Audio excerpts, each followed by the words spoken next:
Hello everybody, Stephen Banger here, free speech absolutist, radical liberalist, and your typical millennial hanging by a thread. Gonna talk about a few things. First, I wanted to talk about TJ Kirk, aka The Amazing Atheist, getting banned from Twitter because he posted a satirical tweet making fun of racist Sarah Jeong, who was recently hired by the New York Times, who I'm also going to focus on in this video. The entire gist of this video is mainly going to be about censorship via Twitter. Also going to take a look at Twitter's actions against Candace Owens and a little bit about the Proud Boys and Alex Jones and InfoWars. So let's get this thing started. So TJ Kirk, the Amazing Atheist, has been on Twitter for a decade now, I would say.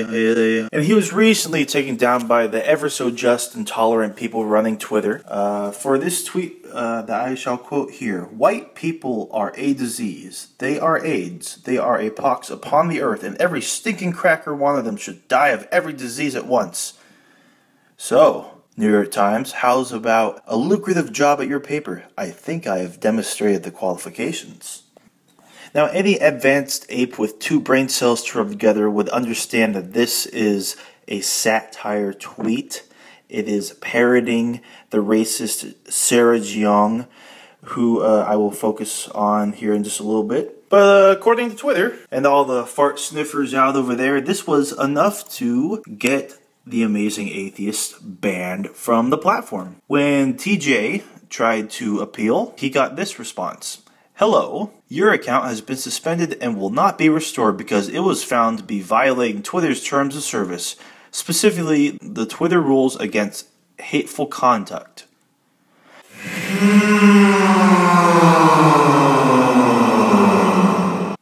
"It is against our rules to promote violence against or directly attack or threaten other people on the basis of race, ethnicity, blah blah blah blah blah." Okay, was he directly attacking or threatening? Okay, maybe it looks like that to you idiots. That's really weird, Twitter. Why all of a sudden are you in defense of white people being dumped on? They continue, "Additionally, if we determine that the primary purpose of an account is to incite harm towards others on the basis of these categories, that account may be suspended without prior warning." Okay, so Twitter, did you make sure to lay the Banhammer down on all the accounts that tweeted out hashtag kill all men or kill all white people? So The Amazing Atheist replied via the Deep Fat Fried profile on Twitter, their podcast, him, Paul's Ego, and Scotty. He says, "Thank you for the reply. I do not feel that I violated the rules against promoting violence or directly attacking anyone on the basis of race. My comments about white people, of which I am one, were completely facetious and meant to satirize the well-publicized Sarah Jeong tweets that made international headlines. At this point, I think that my 9-year-old account with 108K followers is being terminated under false pretenses. You cannot possibly believe the reasons you have provided. The sarcasm of the tweet is completely obvious. I ask once again that you please restore my account." So TJ's account was fortunately reinstated the morning of August 14th. That's really good news to me. Personally, I was somewhat distraught by it. I've followed TJ since 2012. He was one of the first people that really made me question religion and the existence of God and all that. I can get more into that in a later video perhaps, but yeah, it's good that he's back. Of course, as you all know, the New York Times stood by their hiring of Sarah Jeong, basically saying, "Oh, these were all old tweets. We should just look past this. We know that this woman's going to be a great addition to the blah, blah, blah, blah, and we should leave things in the past."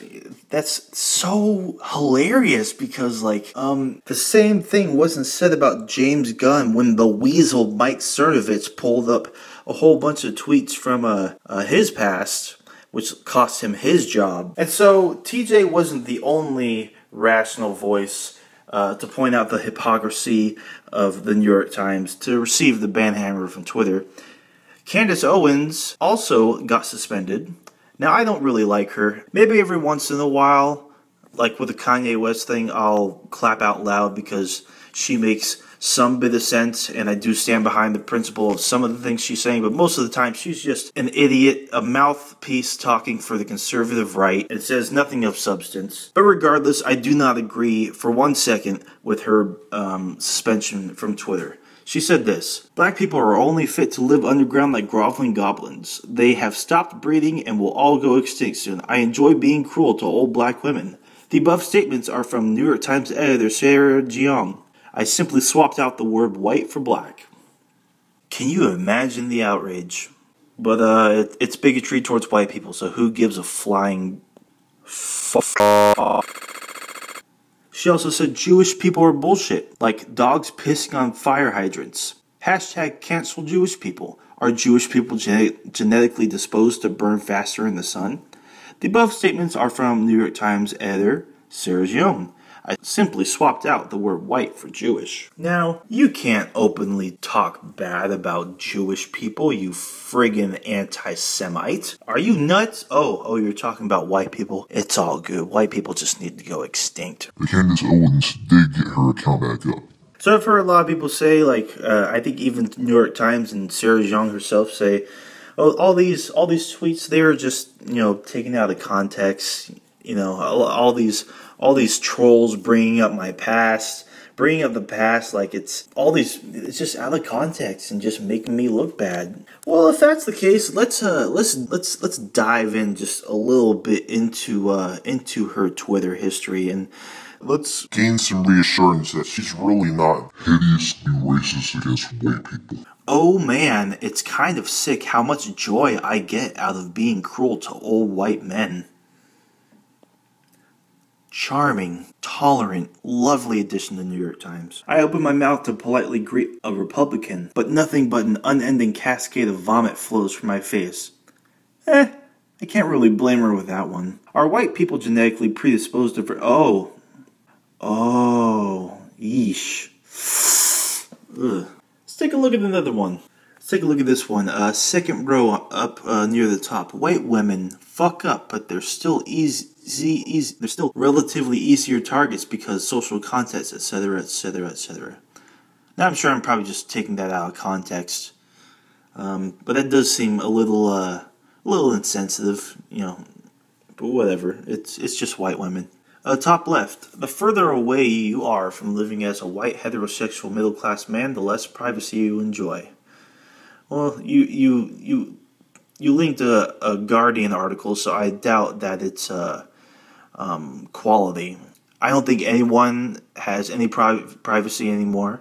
The NSA spies on literally everybody. They literally listen into your phone and then push ads based on whatever you're saying. Like, you could literally try this out. You could test it for yourself that you are being recorded, and then you will see ads trying to sell you shish. Let's look at these blue ones. Yeah, but it's more fun to try to get a rise out of white people. Why extend the effort? Could you say this about any other race? Bottom. Sorry, I'm never gonna get sick of talking about how the white-centered cosmetics industry ruined my adolescence. What does white have to do with it?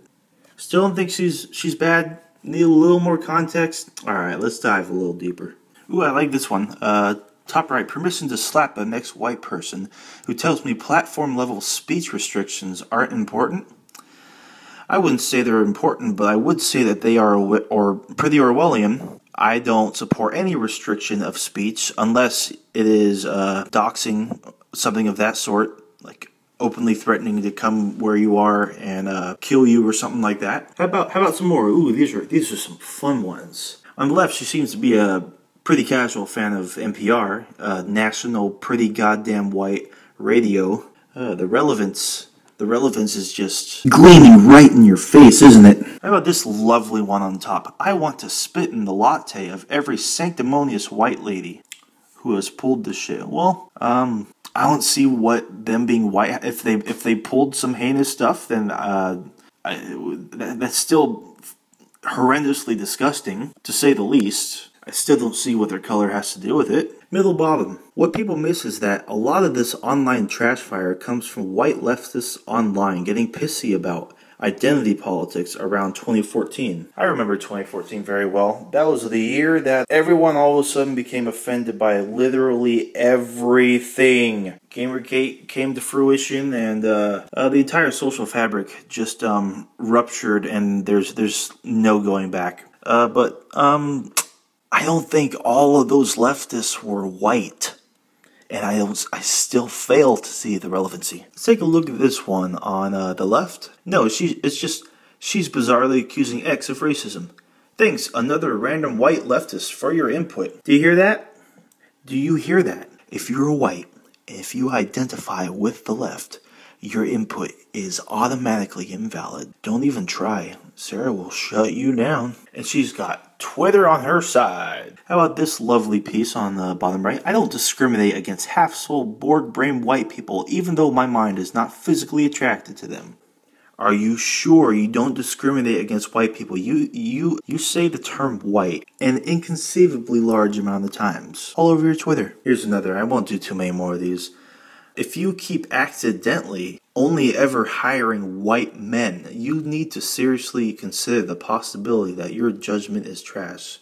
2016, it's only a couple years ago. This one is particularly funny because wasn't it like not even, it was earlier this year, I think, either this year or last year. I think a woman, a black woman, was let go of her tech job. I'm not exactly sure what, I think maybe at Google, because she said something along the lines of, you can get 12 white men in the same room and still have diversity of thought.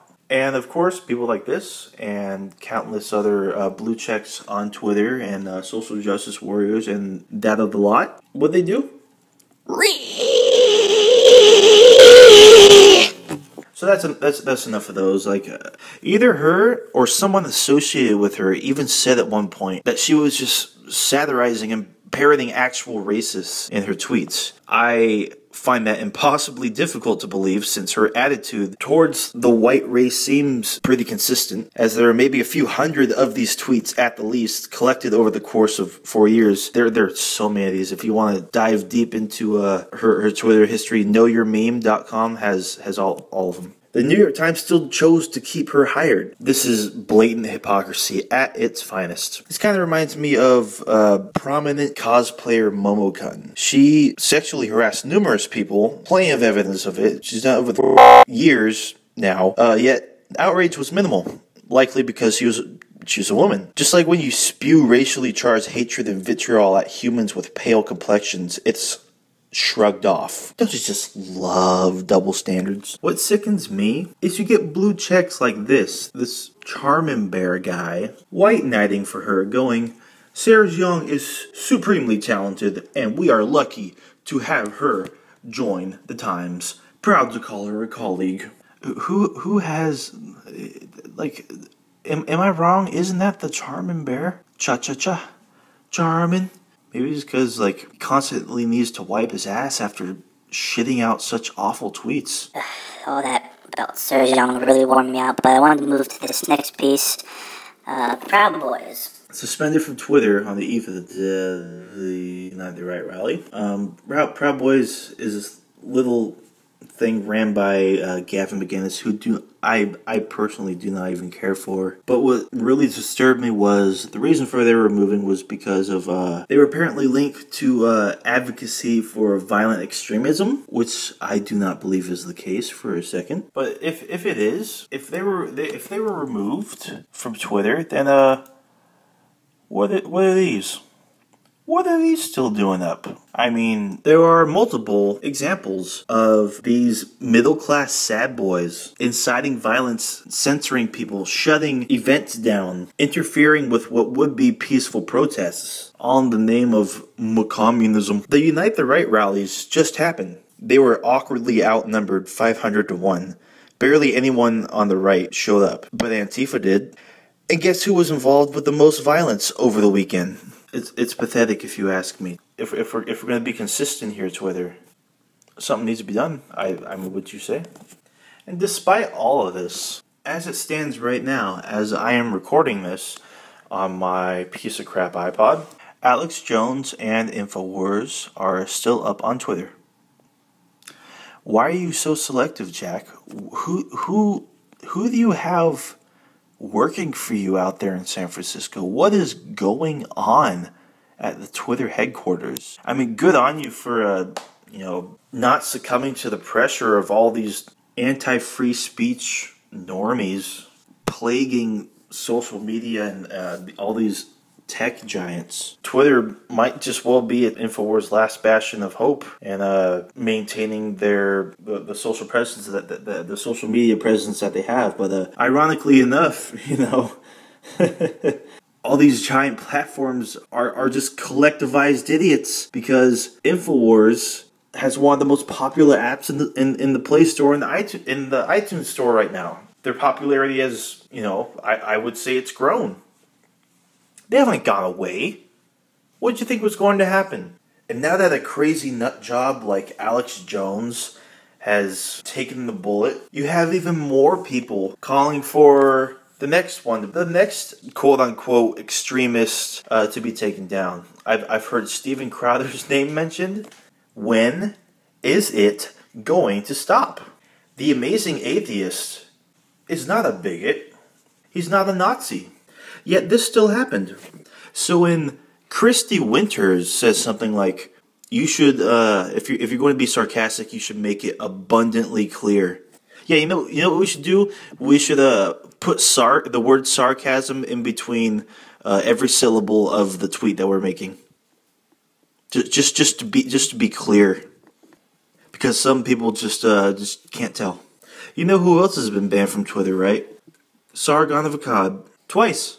I think it's twice, maybe more than that. But as far as I know, no reason has been given. He's a shitposter that both the left and the right somewhat despise. I personally love him for the most part. But one disturbing thing about it, I think, is apparently he's basically a political figure now.